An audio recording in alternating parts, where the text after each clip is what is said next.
Hey guys, welcome back to the Bluebonnet Homestead. Today I'm going to show y'all how I sprout and grow my loofah seeds.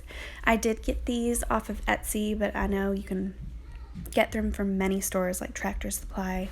Etsy just had a great selection. It was easy to get. So as you can see, they're kind of like a watermelon seed. They're a little bit larger and they do have a really hard outer shell. And what I like to do for those is I soak mine in water. I did these actually for 2 days. You can do it just for 24 hours, but it really speeds up the sprouting process. And then I place them inside a baggie with a damp paper towel. Okay, so I just took the seeds out of water, and as you can see, 2 of them have already started sprouting. So the sprout just starts to come out of the end. I know that some people like to clip the ends off of their seeds. I have never done that. This is really the first year I have ever tried growing loofah, but this is about the 4th time I've sprouted seeds this year. So I have found that this is just the best method. So only 2 of mine sprouted, but these, they feel pretty plump. So I'm pretty sure that after a couple of days in the baggie that they're gonna start sprouting. So it's really humid in there, so it happens really fast. So I'm gonna take my seeds, put them in the prepared bag, and then afterwards I'm more than likely just going to stick them in my laundry room. It's pretty warm and humid in there, and these types of seeds do very well in that climate. And here's one of those little sprouting seeds. That is so cute. Okay, so now I'm going to walk outside and show you where I've been growing my loofah. I have a wire fence around the entire perimeter of my house, so I've just been using that for any type of vine that I'm growing. And I've watched a lot of YouTube videos that show loofah, and I guess I've mainly only watched where they grow them vertically. So I really had no idea how much these vines spread out. I should have known. I don't know why, but I planted mine a little close together. Look at that. As you can see, they already have tiny little loofahs all over them. But they're doing really well. They definitely do better when you water them like crazy. They love water. This one, for some reason, has just started taking off and is doing so well. Look at those pretty flowers. It's like a smaller version of a squash or zucchini flower. And I have one incredibly large loofah. I have no idea why this one little loofah has decided to grow so large, but it is funny. And look at that. I have blossoms. Well, there are going to be blossoms everywhere. And it sends out hundreds of these little tendrils that just start wrapping around everything.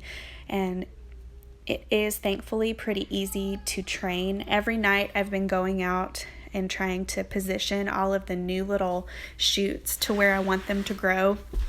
And that's definitely helping. I mean, they're everywhere. And this, honestly, just after a few days, you're going to have this much growth. And in 3 or 4 days, all of these vines are going to have doubled in size. It is just crazy. Pretty little tendrils and so many teeny tiny loofah. I have no clue how many of them are actually going to make it, but it is so exciting to see more and more form. Look at all those beautiful little tendrils, and they're very strong. And more of these new little shoots are coming out, so I have a feeling my front fence is going to just be absolutely covered in vines and yellow flowers very soon. But see, you can see where I've been training all of my little plants. It's really hard to do this one-handed, so tonight I'm going to come out here and all of these new little shoots, I'm going to position them so they can start wrapping around all of the vines. And the little tendrils are really strong. I'm really surprised. Yeah, so I'll just do that tonight. Wrap more of those around. But it is so fun. This has been probably my favorite thing to grow this year. Little loofahs. And I don't know why, but some of these little loofahs, they're turning a yellow color. I don't know if that means they're just not going to make it. But I'm going to leave them on there and see how it goes. I just hope I get more than one loofah this year. I guess one's better than nothing. See, they're turning a little yellow, but there are still a ton of green ones. Even my plants that only have a tiny little shoot. Oh my goodness, look at this loofah. Now, if you were going to eat your loofah, this would actually be the stage that you would want to remove this and cut it up. I have zero desire to eat any of these, so I'm just going to leave it here and let it grow, but it looks a lot like a cucumber at this stage. See that little plant? All right, so really the most important thing about the loofah is when it's still a seed, definitely soak them. It just speeds up the process. It makes everything easier. Of course, you can direct sow or start it in a pot. Just in my opinion, if you soak it and then start it in a bag, it makes things go so much faster.